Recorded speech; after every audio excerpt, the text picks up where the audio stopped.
Hey everyone. So the biggest thing to talk about with this chapter is we jump right into the aftermath of the school tournament, where after settling in with the new dynamic in Class F, we jump right into learning God's weakness, faith. That's basically what it is, faith. In fact, even before you read the chapter, the title itself pretty much spoils it for you. Which, admittedly, when I saw this reveal, I immediately had a raised eyebrow reaction and went, really, Mashima? We're going there? Like, it's one of those things that obviously makes the most sense to go with, but at the same time, it felt just fucking corny as hell when I first saw this reveal.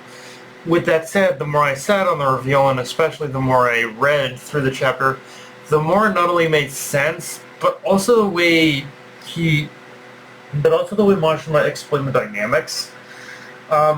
It kind of God's weakness being faith. It did start to click more because it's very much playing on the idea of if you make God bleed, then people will cease to believe in him. But how they go about doing that is an entirely different question. And one thing I appreciate with this reveal as well is that Mashima actually tackled the ideas of faith in a rather very believable way. As the chapter itself says, the world's a big place. There are many people and cultures who believe in various different entities under the name of God. And in the case of the God we're dealing with, the amount of people who put their faith in him is only about two-thirds of the population. So it's nice to see acknowledgement there, because when touching on the idea of religion, for me at least in the anime I've seen that touch upon it, there's very rarely an acknowledgement that the world is varied in its religious belief, and I like how the next leg of this journey is taking our cast of characters to basically the human world. It definitely promises some interesting dynamics to learn more about the world outside of the confines of the demon realm, and just for them to learn just how different the world itself is outside of that limited scope of things. With that said, I do like how this chapter also give our characters time to reflect on their goals at the start and how things have changed from the start of the series and how much that has changed with Ikuto's death. Like, Frey obviously having the most development of, like, realizing having avenged her sister, she's basically moved on from that in a sense and wants to continue what Yakuto started by killing God. And while the others very quickly align themselves with that idea and join with Frey, I like how there are a few standout character moments to talk about within the unification. Like, I like how this is the moment that Makoto finally comes clean about her association with Ghost. And while the reveal itself is kind of unintentionally hilarious in the sense of me saying, oh really, now you decide to reveal that shit? Great time, Makoto. I do still like how for her, this is an acknowledgement that this whole situation goes beyond her mandate as a member of Ghost, and just that it's gotten to the point where she may be forced to kill God regardless. Like, even though God wasn't her target, she may still be forced to fight him. Then you also have Ryzen, who arguably is still technically is still technically a bit of a holdout, as you can say, as even though he did agree to fight God alongside everyone else, we also see how his goal remained somewhat relatively unchanged, I guess you could say. Like, it is true he focused his goal on killing Hannibal now over becoming a demon ruler, at least for now, but I still think his old goal could still somehow potentially come back and play and realign as well when we reach the climax of the series. As one thing that is often the case in a lot of these series where you kill God is that usually someone has to take the mantle in order to maintain some sort of balance. So the goal of him becoming demon ruler could still be back in play by either taking over God's position or ruling over the entire demon world. One of those two things could very likely happen. Um, and but even with that said, like, I don't know. I'm still thinking back to, like, Ryzen's conversation with Hannibal, and I'm like, okay, something is definitely up with Hannibal. I don't know what it is, but it's not as clear cut and dry as I think Ryzen even thinks it is. Like, there is definitely a reason why Hannibal killed the princess to begin with. It's just a matter of finding out what that is. Now, in saying that, this chapter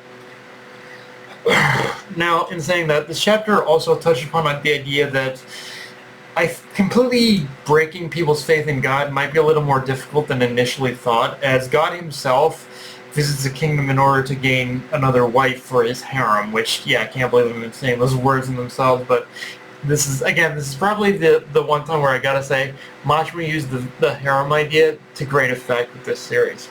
But getting back to it, we basically, like I said, we see God going to Earth, going to the human world in order to find another wife, and where God himself visits the kingdom where he's introduced to 3 princesses, 2 of which he kills, but the third one definitely proved herself to be a devoted follower, to say the least, for sure. As even after killing her sisters, completely stripping her naked, and killing her father as well, and destroying her kingdom, this one princess still devotes herself to becoming God's disciple and wife. Like, it's like, I hate this. It's one of those, like, this moment between God and the princess is one of those kind of tug at collar moments where you have to admit that, yeah, these people exist. I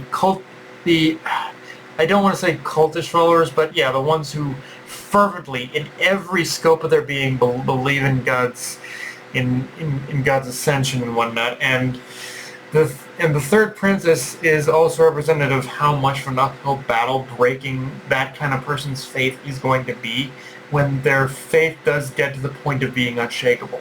Like, how are you supposed to convince people that are so religiously, like, somewhat, I guess, technically believing in God's faith, although technically nowadays it's more like it's just a front. But how are you supposed to convince people like that to stop believing in God? And I think it does go back to the other point I mentioned that there is